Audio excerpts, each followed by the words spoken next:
Hey, what's going on, guys? This is Jake at That Fit Friend, and today I'll be reviewing the AIRHAS Knit Barefoot Shoe from Amazon.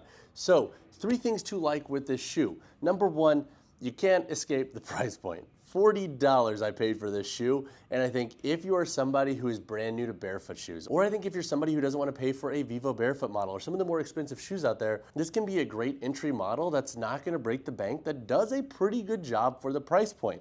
40 bucks, I would vouch for this shoe as being a pretty strong contender as a well-rounded model to give you a more entry look into barefoot shoes if you're a beginner. The second pro that I have with this shoe is its performance. So this model I think is way better than the other AIRHAS barefoot shoe, which I've reviewed on the channel. I'm gonna link that up there. And the reason being is, 1, the knit is a little bit more breathable, so you can rock this shoe with or without socks and they feel comfortable. But 2, you don't have this awkward break in this model. So in the other shoe, you had the TPU and it dug into the forefoot, and then the tongue would slide too because there was no gusset or real tongue security. And so that always irked me when I was training.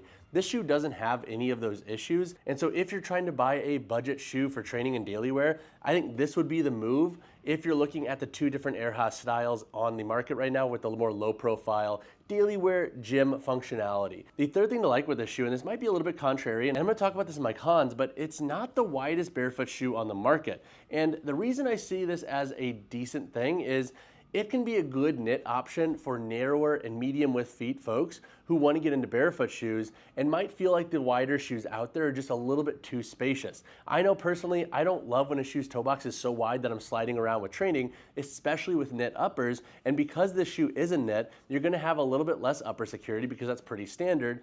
But because we have this lateral sidewall and a slightly narrower sole construction, it should do a better job of giving you overall lockdown when training. And when it comes to training, the shoe works really well for lifting and cross training. Again, the knit upper, you're always going to have some issues with security just because there's a lot of stretch. There's not a ton of security and layering, but that's a trade-off with knits. When it comes to giving you more stretch and breathability, you are going to have a little bit of drawback there with them. But for $40, I think if you have a narrow or medium width foot, or even an E to double E width foot, this shoe should feel great for your needs for lifting and daily wear. But now let's talk about a few cons that I have with this model. So 3 cons that come along with this shoe is, number 1, this tongue can be a little bit aggressive when breaking it in if you have a lower volume foot. And what I would suggest doing before going sockless in this shoe, wear socks to kind of break in this tongue here. It is a booty style shoe. That will help this from pressing into your foot. It'll give it a little bit more pliability, and that will save you from any form of pressure into the top of your foot and ankle. The second con that I have with this shoe, and I mentioned this in my pros, is that if you have an exceptionally wide foot,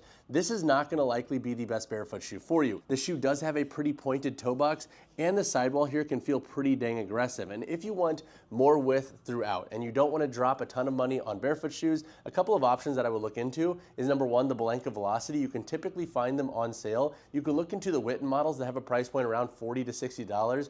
Those are generally pretty wide too. And then you could also look into models like the Advances Apex Power or the Notorious Lift Radix, which have price points around $100, and they're exceptional for training as well. The third con that I have with this shoe is when you're training in them, they're not going to likely be the best barefoot shoe for really die-hard cross training and running, and that's just because the upper in this model is not going to probably give you enough security for those needs. They can work for some casual stuff and general cross training, but if you're somebody who is constantly doing like heavy power cleans or really aggressive skater strides and different advanced plyometrics, or if you need a barefoot shoe for longer runs, that's where the shoe I think is going to start to fall short regarding its upper security and its overall integrity. But now let's talk about the performance of this shoe. To break down the performance of this shoe, I'll discuss how they do for lifting, cross training. I'm not going to discuss short runs in them because I wore them once, didn't love them, so I stopped testing them for that. And then I'll talk about their performance for daily wear. When it comes to lifting, this shoe is going to be best served, I think, for your more static strength workout. So for things like deadlifts, for things like machine work, when it comes to leg presses, hack squats, and whatnot, this shoe feels really good. It gives you enough grip, feels very low to the ground. You also have the removable insole, so you can get even closer to the ground if you want less stack height and more ground feel. And so from that lens, this shoe does a good job. It can also work for more dynamic stuff. So for lunges and split squats, the shoe did a pretty good job too. I appreciate that the toe break isn't wicked aggressive and painful in this model like the other AIRHAS model. And then also with some cleans, it did work. My only hesitation, and I mentioned this in my con, is like, look, if you were maxing out your cleans, or if you're doing heavy triples in a CrossFit WOD and you're transitioning into other exercises, that is where I think this upper security could be more problematic from a lifting point of view. But for more generalists out there, the shoe will be plenty fine for your needs. And so if you're a hypertrophy and strength focused individual, proceed with this model because for the price, it's going to do a good job for your needs in my opinion. When it comes to cross training, the shoe also does a decent job. It feels very sporty and athletic, and I appreciate that the heel back here has a bit of padding. It gives you additional security, helps lock that foot down a little bit more, and I think once this booty breaks in, it does get more comfortable. To be quite honest with you, I actually thought that this booty broke in a little bit quicker than the Primus Light Knit, which is ironic because the price points. But all that to say, I like the boot of this shoe, and I like the upper in general. But again, look, it's a knit upper, it has a bunch of stretch. You are going to have some security issues if you're doing a lot of aggressive side-to-side stuff. But for most cross-training settings, if you're just doing jump rope, box jump and stuff like that, this model will work. And you also have a synthetic overlay over the toe box, so it gives you additional support if you're doing things like broad jumps or anything where you're going forward to back. And so that I think also helps give this shoe a little boost for cross training and doesn't completely deteriorate its performance in that realm. So for general stuff, this shoe should feel pretty good. Again, if you have a very flat and wide foot, you might not love the feel of this midfoot and sidewall here on the medial midfoot, but I think for folks that once again have that narrow, medium, and slightly wider foot and more of a neutral or just regular arch, this model will feel fine for you. Again, I did not test this shoe for short runs. I wore them for one of my interval workouts and I just didn't like them. They felt a little bit flippery and kind of clunky up here in the forefoot. I would rather wear a sportier barefoot shoe for that that's going to feel a bit more athletic, so I didn't really test them for that. And for daily wear, I have really enjoyed this shoe. I like that you can kind of set the laces and forget it, and they're easy to slip on and off. The boot security feels pretty good, and with the breathability of the upper, it's a very good shoe, I think, to wear with or without socks. Again, you're going to want to break them in a little bit before you go full sockless if this digs into your foot,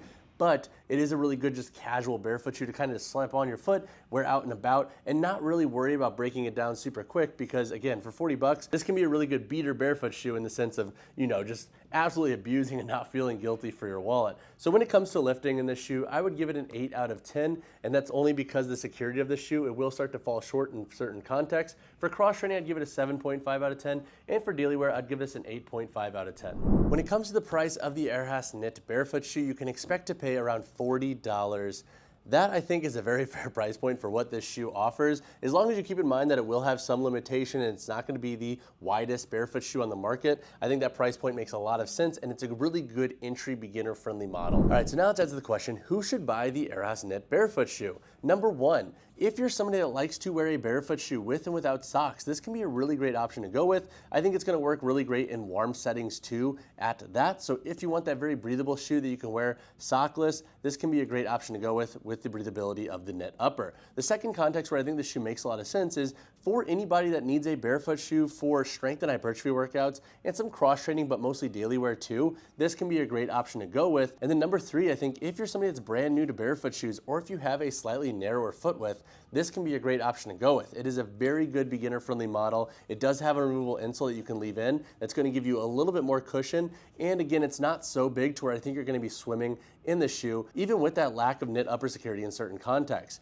Now, who shouldn't buy this shoe? Number one, if you have an exceptionally flat foot or a very wide foot, so over a 3E foot width, I would say probably steer clear of this shoe and go with one of the models that I've already mentioned in this video. Number two, if you're somebody that is big on doing very heavy power-focused lifts, or if you're doing a lot of side-to-side work with your training, you might want to pass on this shoe because I don't think this upper is going to give you enough lateral support to lock your foot down. So when it comes to sizing and fit in the AIRHAS Barefoot Shoe, narrow, medium, and slightly wider foot widths from E to 2E widths, I think you should be safe going true to size in this model. It feels very similar to a Vivo Barefoot shoe. However, there is a bit more arch in this model with this pronounced rubber sole. So all that to say, if Vivo Barefoot shoes typically work for you, and if you just have a more regular or neutral arch, this model can work really great. Again, if you have a 3E plus width foot, you might find that this pointed sole construction up here in the forefoot is just not going to be enough for you regarding width, and you might also find that this medial sidewall here is annoying if you have a flatter foot. So all that to say, I think for the vast majority, true to size will be the call, but if you have an exceptionally wide or flat foot, you may want to steer clear of this model. To cover the weight, heel toe drop, and insole in this shoe, for my size 10 model here, we have a weight of 8.55 ounces. The heel to toe drop of the shoe sits at 0 millimeters, so it's a zero drop shoe. And then we also have a removable insole with a finished internal construction. All right, so now let's go over the construction of the AIRHAS Knit Barefoot barefoot shoe. So up here on the forefoot, you have a synthetic overlay that covers the entirety of the toe box here. Now, it doesn't go so deep to where it's at the break of the shoe, which is a very nice move on their end. It doesn't feel wicked aggressive, and this material doesn't really press into the top of the foot. You may have a little bit of pressing on the first or second wear, but honestly, I feel like that dissipates pretty quick in this shoe. Looking at the material itself, it is a knit material, so there is a lot of breathability here in the forefoot and midfoot, and it does have a bit of stretch to it. Once again, from a security context when training, you'll want to consider that. Looking at the midfoot, you have 5 core eyelets that go up in this shoe, and then you also have a booty style construction. Now, this tongue can press for certain foot anatomies and ankles, but honestly, I didn't think it was that bad compared to other models, and if you wear longer socks, that should help break this end a little bit quicker. You could also kind of work it with your hand because you do have that AIRHAS tag here. It will expedite how maneuverable this is going to feel on your foot. Looking at the boot back here, you have a bit of a structure with this synthetic overlay, but you also have this padding on the internal part of this boot, and that helps give this a bit more security and a lockdown feeling when training. You also have an external heel tab back here to help pull this shoe on, and some AIRHAS branding here on the tongue itself. Looking at this outsole here, you have a full rubber outsole that wraps the entirety of the shoe in like this 360 fashion. You do have a bit of a midfoot here that comes up on that medial side, so once again, that can press if you have really flat feet, but I do like that it comes up a bit more on the lateral side as well. Even though there's a knit material and you're gonna have some spillover, this kind of helps with some of that, which is a good move from a training context. And then looking at the outsole, you have a triangle tread pattern that has a pretty low profile throughout the entirety of the shoe. It does a decent job with grip on different surfaces, especially in the gym. And then once again, you have that removable insole in the shoe with a finished internal construction. If you have additional questions on this model, drop a comment down below. All right, now let's answer the question, would I buy this shoe again?